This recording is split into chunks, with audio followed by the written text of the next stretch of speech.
Good morning, gardening friends. Today is Sunday, October 13th, and it is a glorious day. It is about 60, and it's about 8 o'clock in the morning.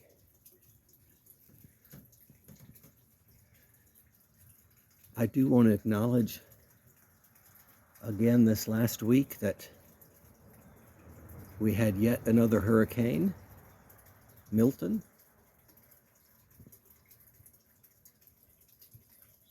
And we need to keep all of the survivors of that hurricane, anyone that sustained damage or went through it,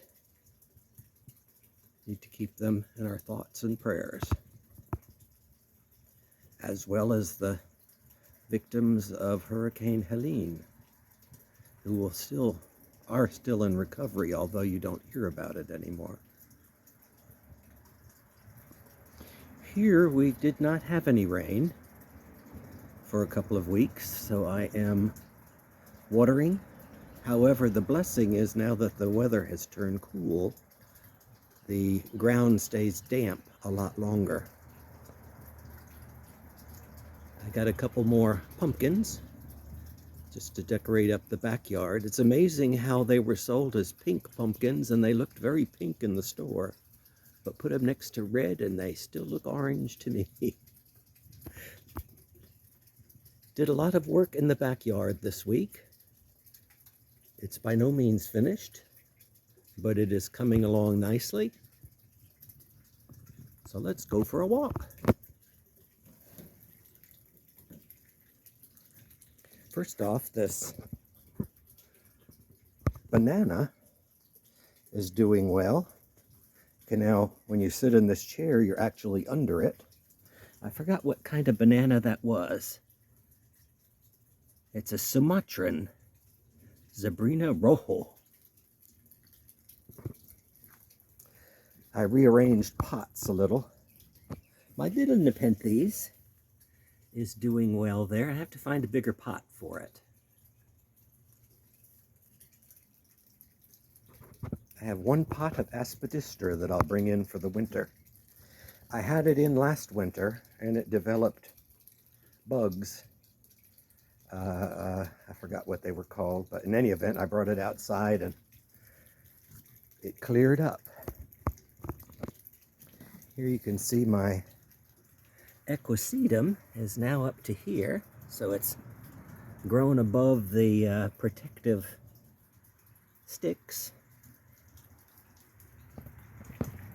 This is one of the new things I did this week. Had two boxwoods that were in the far corner of the backyard, covered over by other things. Had them dug up, and I put one in this pot. That was where the rosemary was. In fact, the rosemary was in that pot, so we played musical pots. The rosemary didn't need quite as big a pot.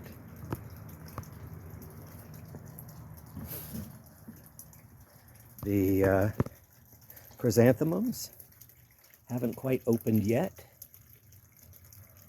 And my little helenium next to it is doing well. I got that. I had it originally in this central planter, 3 of them, and one died, so I stuck the 2 in that pot. And I've had them in that pot now for about 3 years. So they do well, they only bloom maybe once or twice a year.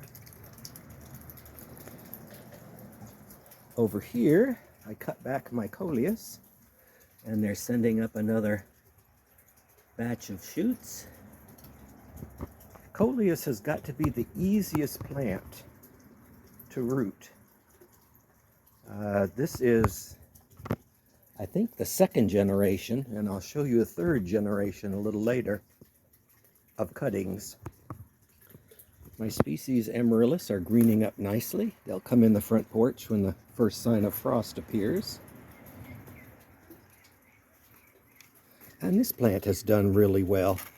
I bought it, I think it was last year, and it had a huge flower spike. And that mother bromeliad died, and these are all the babies that came back from the base. My nepenthes still sending up bunches of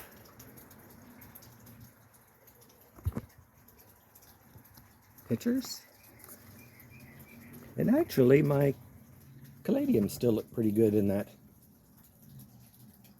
pot window box. I am going to clean up my nepenthes. It has quite a lot of dead pictures in it. It'll look a little better if I clean it up. Don't have to. It's just for looks. My geranium didn't die, which is a plus. That's my rose-scented geranium. I let it get spindly. I was hoping it would sprout a little, but I don't dare cut it back, so I'm going to just let it do what it's going to do. Here are a couple of reject plants from the front porch. This is a maidenhair fern, and that oh, it's got a little sprout coming out of it here on the leaf. Yeah, I forgot what that's called. Begonia. But they had absolutely died to the ground from not being watered a couple of months ago. And so I brought them outside and was going to throw them out and just left them there and kind of forgot about them. It's good sometimes being a lazy gardener, because what happened is they sprouted or resprouted and are doing quite nicely, so they've recovered. Of course, my cardboard palm is still doing well. I do have a couple, three buds on my chalice vine. And the bananas were cleaned up this week. You may recall there was a huge banana here that was tangled up in my crepe myrtle. Well, we removed it, and lo and behold, there were smaller bananas underneath it. Didn't really pay attention to it because of the size of the big ones. All of these, as soon as frost hits them, I'll cut them back to the ground. I do that every year. One thing to keep in mind, however, which I warned the guy that was cutting it, because it was too tall for me to climb up the ladder and try to balance it, but he was using my Sawzall, and I told him make small chunks, because a banana this size probably weighs about 500 or 600 pounds. There's a lot of water inside those stalks, so you don't want to cut too large of a chunk off, because it will surprise you.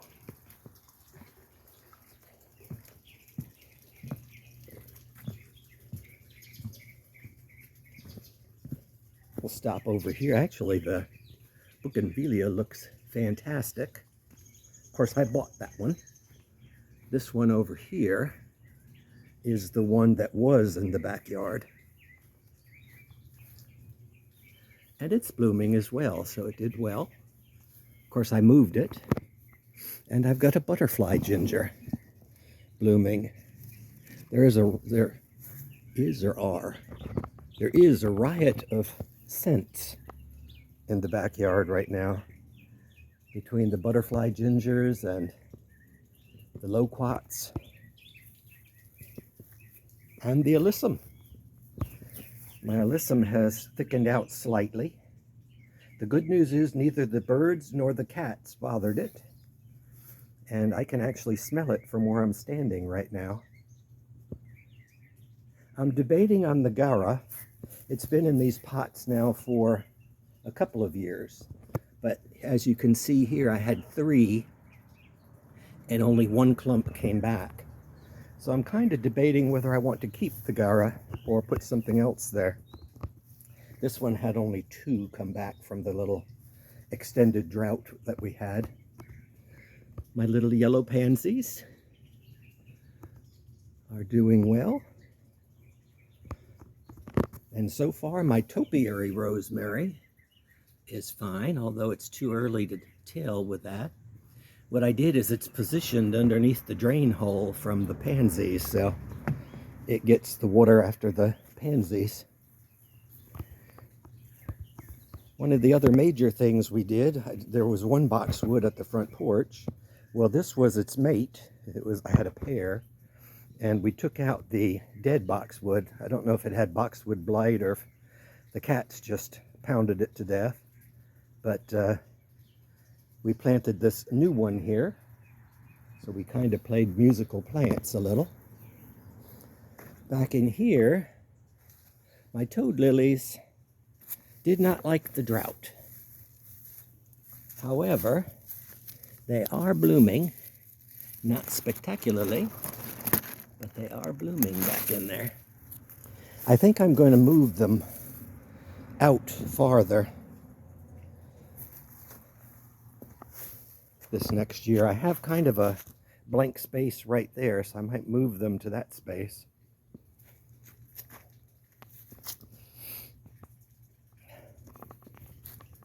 Of course, the satsumas are still turning orange. This tree is absolutely laden with fruit, as is the one on the other side.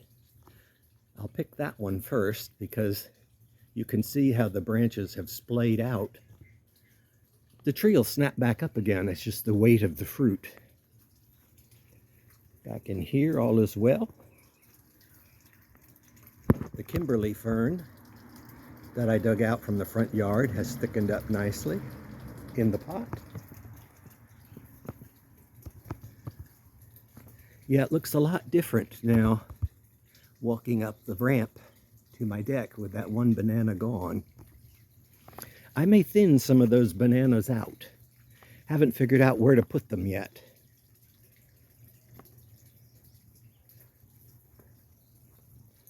Back in here, my ligularia is sending up a sprout right there. This one, unfortunately, it moved linearly backwards into my small Serenoan repens, the little palm, or palmetto. That one hasn't sent up a stalk. It's amazing how when you plant in pairs like that, one will do well and one won't. Of course, the fountains are going. I have to trim down my, or I want to trim down my hydrangeas. They've gotten a little spindly, but they have plenty of sprouts. Pleated palm has grown extremely well. It always does in front of the palm tree. It's because of the runoff fertilizer.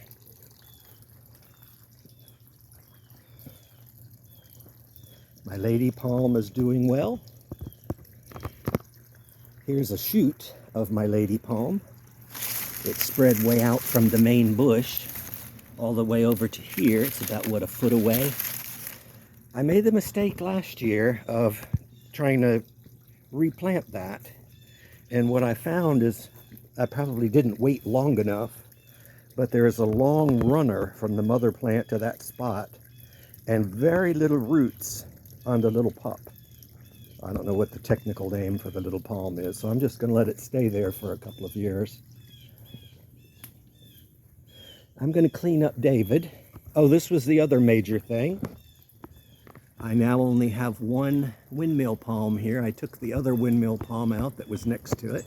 Used to be right about here. It was a sad day, but it lived a good life. I had it for over 20 years. And it looked pitiful because the squirrels yanked up the fiber that covers the outer trunk. And the trunk is quite skinny inside all of that fiber, so it kind of looked pitiful with the fiber stripped off of it. But it lasted, lived a good life, and it is now gone. Everything in here is looking good. This is the third generation of coleus of the same plant. In fact, I trimmed it back because it had gotten a little floppy. And I cut this coleus back, and you can see little sprouts coming, or maybe you can't, I can, on the stalk.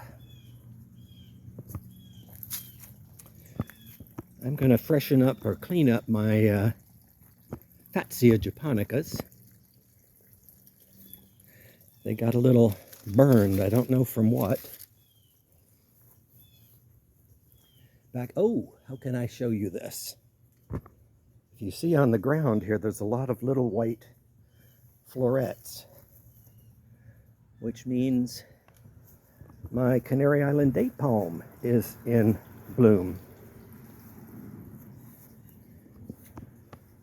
It had, in fact, the bees are just starting. There, and there. It has 3 inflorescences, and the bees go absolutely crazy for the flowers, and they knock the little flowers off. I'm actually waiting for a good rain because it is time to fertilize my palms again. I have to fertilize once a quarter, and I have to do the last quarter of the year. I've got the fertilizer, but I want to wait for a good rain so that way it'll flush into the ground.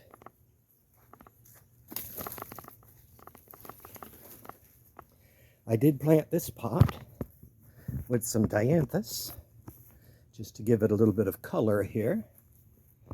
And I don't know if you can see it or not, but in that pot it had a rosemary. I just replanted one. The other one had died. My angel's trumpets don't have a lot of blooms open today. I have to get away from the sun in order to see them. My Serenoan repons, the mother plants, it's actually 2 originally up in there, but they've spread out. I'm letting the fruit ripen. Don't know why, I just think it's the first time I've really had fruit like that, so I'm just letting it do its thing. I did clean up these bananas. They were becoming thugs, and they were crowding out everything else. Looks a little stubby right now, but they'll recover. They don't get much taller than that. Strawberries that I planted a couple of weeks ago are still doing well.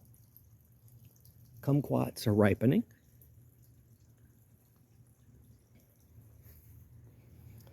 Still have some flowers on the knockout yellow rose. Back in here I didn't do too much, but this is going to be the section of the garden I concentrate on this week. Other than we did replant, I don't know if we did that last week or this week, but we replanted this Threadleaf Chus. This is actually the 3rd one in that spot. I had one that was doing really well until I let things go dry, and it absolutely just catastrophically died. And when we yanked it up, surprisingly enough, it came up pretty much looking just like the pot that I had planted. And I am frugal, so I had asked my yard man to go ahead and pound the dirt out of it. And he pounded and pounded, and there was absolutely no dirt. It was just a tangle of roots. So when we planted this new Chamaecyparis, I made sure that we sliced all the roots with a knife. So hopefully they won't be girdled that badly ever again. I have 3 other Chamaecyparises, and they all did well. It's just that one has always given me a little bit of problems. Of course, the flowers I did plant here, the alyssum, are still doing well. They get beat up a lot from the water. When I water them, they get flattened out, but they pop right back up. And the snapdragons may not get enough sun here. I may have to move them. We'll just have to play it by ear. And the other thing I did do this week was I cleaned up the bottom of this Mediterranean fan palm. It had a lot of dead fronds, probably like a garbage bag and a half full of them.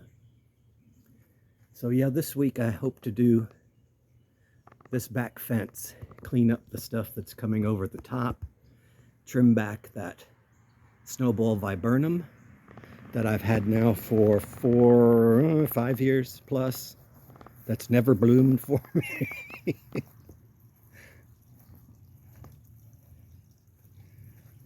It looks so odd to have just the one palm there after all these years. It's also off center, which bugs me a little.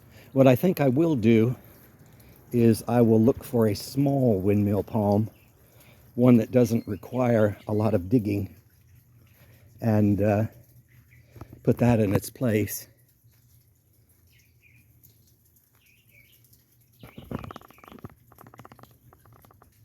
Let's go around to the front yard.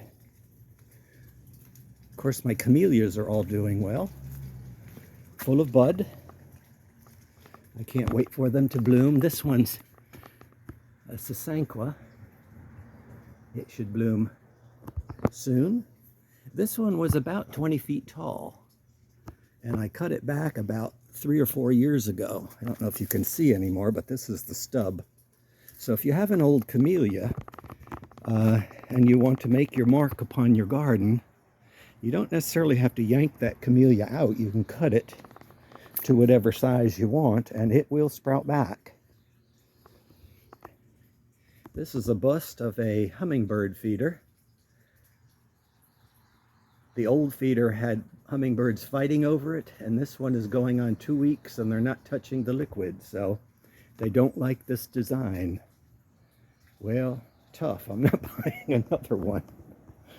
I did move these urns out of the spots they were kind of behind, tucked behind the other two Chamaecyparis. These seem to do the best, tucked here. And in any event, it's a little too much over here right now, so I might move something. Don't know what yet. We'll see. I got these pencil, what are they? Holly, sky pencil. They're going to go in that back fence that I said I was going to be working on this week. I had two. They died, but they were so covered over by other things you probably never noticed them. We are getting, I think these are the buds for the flowers this year on my lily of the valley bush.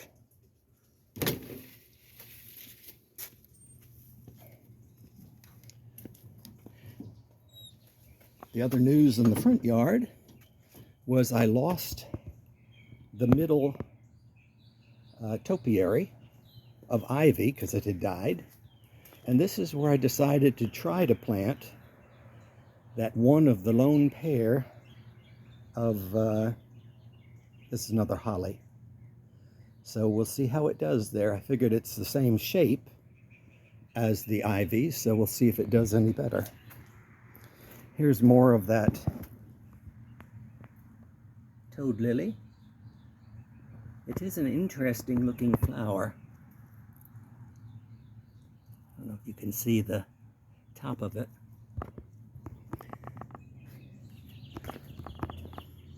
Of course, the satsuma is loaded with fruits as well.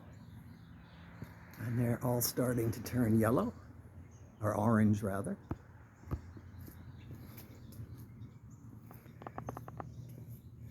My neighbor is getting a new driveway. So there are a load of bricks right on the edge of her property. It's going to be a paver driveway. This rosemary is doing okay. It's not dying anymore. I cut the dead out of it. Looks like it's greening up. And this mandevilla was one of the freebies I got this year. I got 2 mandevillas, and they both did really well in with my cordyline. Oh, by the way, I don't think I pointed out the cordyline. It is doing well. I don't know if you can just barely make it out back there, but it has done really well. There's a little chrysanthemum. A little the worse for wear from me watering it yesterday. I watered everything in good yesterday, so I wouldn't have to water today. We always see the trash can in the corner, but it is hidden from the front view by the cycads. Bumblebees are working over the wandering dude.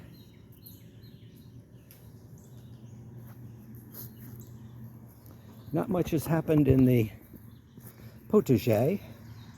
The chrysanthemums have opened a little more. And I swear this lemongrass has grown taller. I'm going to try a test this week because that lemongrass needs to be kind of pruned up a little. Last time I cut it, it smelled of lemon for probably 2 or 3 days outside. So I'm going to try making a potpourri of it. I'm going to take a leaf and cut it up into small pieces and put it in a little dish and bring it in the house. My lettuce and dill are still doing well over here. And my marjoram is starting to thicken out. It got overwhelmed by the wandering dude. And the blackberries have done really well. I stuck them into the fence and they're just sprouting up willy-nilly. Of course, I still have my pumpkins on the front porch. It is a nice thing to have on a porch because it does not require watering. Here you can see my cycad has done really well. I've got to trim the parts that are touching my lamp and are brushing the house. It turns out that these two gardenias did live. They were the ones that got pulled out when the hose, I keep my hose behind there, when the hose got pulled out one time. And here, I don't know if these two gardenias are going to make it. They still have green on them. They were overwhelmed by my cardamom ginger, and I couldn't yank it out, so I cut it back. And I figure maybe if I keep cutting it back, it will allow these things to grow. You can see the fruits on my, what is this, sable minor. I think I'm going to cut the dead off of the hydrangea as well. That's the limelight. And of course, here's two gardenias that were replanted. Those are midget gardenias, so they don't get very tall. And of course, here the dianthus are still doing well. I will give the dianthus credit, even though they're little small flowers at this point in time, small plants. I can water them, and they take the pounding of the water well. They don't flop over and look dead. Those bananas, I cleaned up some of the dead on them. That clump has done well. I guess I do need to neaten up the top of these shrubberies again. The boxwoods need cutting. And, oh, I've got some ripe figs. I will have to pick them after I'm done taping today. Make a salad with them. I like to have them in a green salad with blue cheese dressing. And here, my ponytail palm still doing well, and I notice it has, not it, but next to it, again, another butterfly ginger in bloom.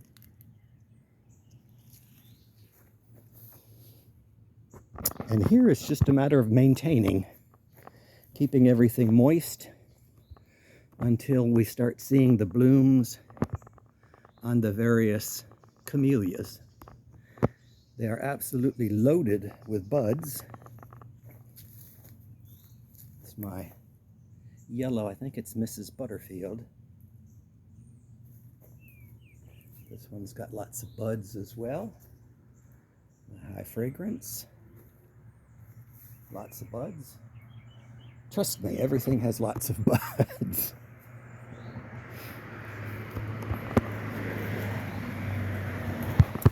But that's about it for the day. I think I will end here so I can pick some of my ripe figs. So I hope you all have a good week and get out in your gardens and enjoy them for a while. And in the meantime, I am going to be eating some figs. Take care.